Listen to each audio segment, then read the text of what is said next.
Good day, mates. My name is Mordecai, and welcome back to the show, where a relatively inexperienced roleplayer narrates various RPG-related stories as a learning tool.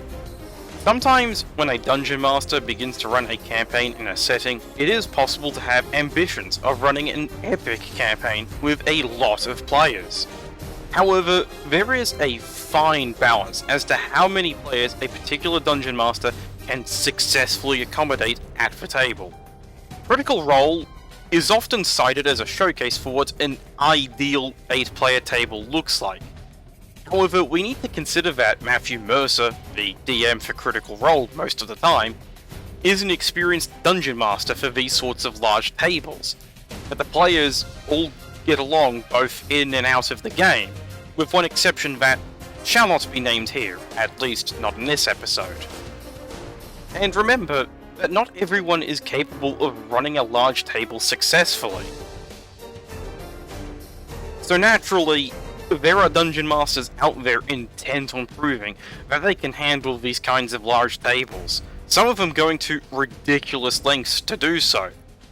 So what kind of disaster emerges at the large table in today's story? Let us find out together as we embark on another delve.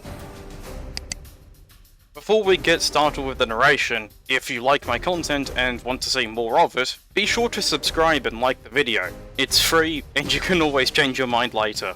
Enjoy! Let's delve into the often terrifying world of r/RPG horror stories.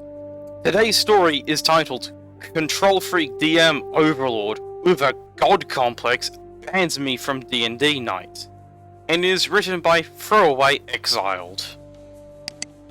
I am posting this with a throwaway account because of various reasons. A couple of months ago, I started going to a D&D night at a cafeteria that I was regularly attending. The DM and event host, let's just call him host, was swamped with up to 26 players at one table. Wait a minute, 26 players? It would take as much as 4 hours for me to even have one turn. After about 2 months of this going on, with virtually no progress being made in our sessions and storylines getting constantly dropped, the host came to all of us players last week and said that they needed help running this event. We needed to split the table into other groups. The idea was basically to run a West Marches style campaign in real life at this cafeteria, and I was more than down for it. I interim DM'd for one session, and I had a good time. I've been a dungeon master for 5 years, and I was looking for a way to make friends and have good times with my hobby. Fast forward to earlier today, when I bring my minis, props, terrain, board, dice, and everything else you could possibly imagine for a game of Dungeons and Dragons. I even brought a chest with an Anglo-Saxon helmet inside that was going to be my stand-in prop for the treasure at the end of the dungeon crawl I wrote up. We also had a Discord chat set up as well to organize everything. I was made an event host alongside the original host, and was given an official Dungeon Master role in the server. The preceding week, us other DMs and hosts were gathering our resources and cramming for the lore of our chosen setting, Exandria. I never really got into Critical Role, but I loved the book so much that I practically read through all of it in a single week. Back to earlier in the game night, the host gathers us for a secret meeting and kicks all of the other anticipating players out of the room. First, the host reiterates that every player is a member of a guild in-game. The guildmaster is also a high-level deity, and host wants to be the only person playing as the NPC for this, quote, god, unquote. The host also implies that I sort of ruined their story arc for the guildmaster when I interim DM'd, even though they didn't communicate anything about their plans for the guildmaster, let alone a name. Yeah, they didn't even name the guildmaster or the guild. That, and host said they want to be the only one playing Gilmore, if you follow Critical Role. Host then goes on to demand that every table that plays tonight is banned from using D&D Beyond. All of us other hosts and DMs are immediately confused and very concerned by this. We immediately let the God thing go, as we saw the need for a central figure that weaves together cohesive storytelling. However, most of us use D&D Beyond, as it makes character management easier, and it's a handy tool when you don't want to go thumbing through 4 different books, although I love my books. I immediately bring up that some players may have disabilities and need to use D&D Beyond to help them play the game, since I've had a few players who have difficulties with math use the application to their benefit. Another host brought up that it's not usually a good idea to go policing each and every table, and to treat grown adults like children. After enough pushback, host relented and said that D&D Beyond is allowed, and admitted that they just didn't like D&D Beyond. So we have a possible god complex brewing here, and they want to ban things for the sake of not liking them? Got it! Moving on, a bunch of new players start rolling in, and host gets nervous and pulls us into another meeting about 15 minutes later. At the time, I was helping 2 players with their fresh, newly rolled characters and giving them a briefing on the setting. So I get pulled into the meeting, and host straight up asks, "So, which one of you is the best at pulling stuff out of nowhere?" I told host that I already had an adventure ready and waiting to be played. I just needed the players. I run down the adventure outline, the goals, and the treasure at the end of the adventure to the host. They okay it, and I go back to the 2 players I was briefing.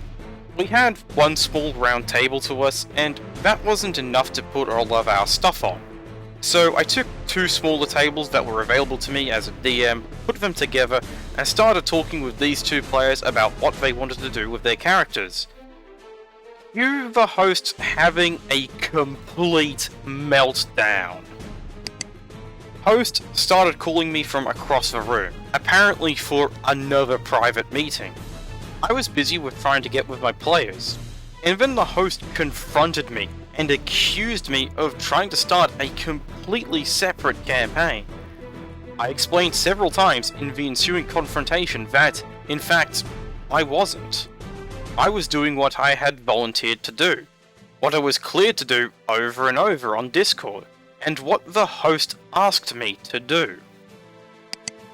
Host began to argue that I'm not actually a dungeon master or host, which was a flat-out lie that one of my players immediately called out.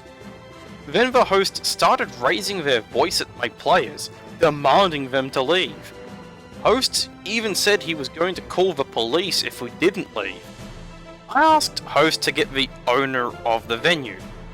The owner admitted that he knew almost nothing about D&D, and reminded me that I didn't have to play here. I agreed, so my players and I got all of our stuff and we left. Honestly, this whole encounter was just so bizarre.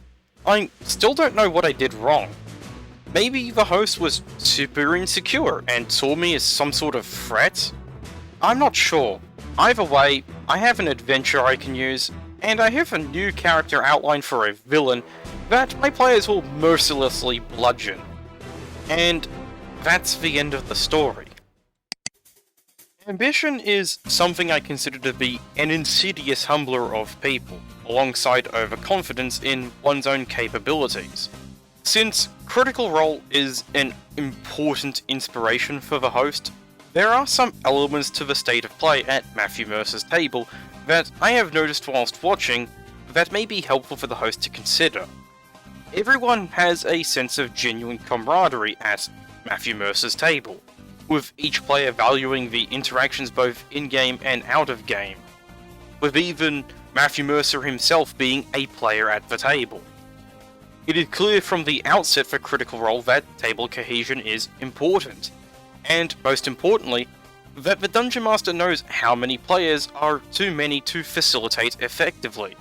Now, I don't know how many players I could handle at the table as a Dungeon Master, but I can say that I don't think anyone would be able to handle 26 at one table. Another thing as well is that being the overlord for an epic campaign is more like being a leader amongst other leaders in a group. It requires more effort and understanding than just being a leader. It also requires that you are willing to trust those other leaders to do the right thing. But I get the distinct impression that Host was looking for a way to cut down on effective workload without wanting to cut down on the number of players. But he also wanted his godlike DMPC to be in the spotlight, even being played solely by themselves, despite having other Dungeon Masters operating under his direction. And DMPCs are often universally hated for good reasons. This would be a fine demonstration of one of those good reasons. If the host genuinely believed that he was capable of running a 26-player table, irrespective of how successfully that table was running, then I can say that the host was behaving in a manner that is distinctly unhealthy, both for them and their entire group. Since the host already wasn't cool with the poster of the story being an interim DM earlier in the campaign, and being rather aggressive about what happened afterwards, it was a matter of when and not if a mental breakdown would occur. I confess, I do not understand behaviour such as this. So, what lessons can a new player or Dungeon Master learn from this? For me, the lesson I have learnt is that if I do intend to learn how to be an effective Dungeon Master, that I need to set reasonable expectations as to how many players I can handle at the table. And that if I do want to add more players, that I would need to be ready and willing to learn how to make that an effective, cohesive experience for all of the players, rather than a grating one that leaves everyone feeling exhausted, unenthused about the campaign, and so on. And those are the lessons I take away from this story. Thanks for watching. If you enjoyed the video, feel free to subscribe and leave a like. It's free to do, and you can change your mind later. If you have any thoughts on this story or feedback on how it can improve, feel free to leave a comment. Again, thank you very much for watching, and I shall see you all next time.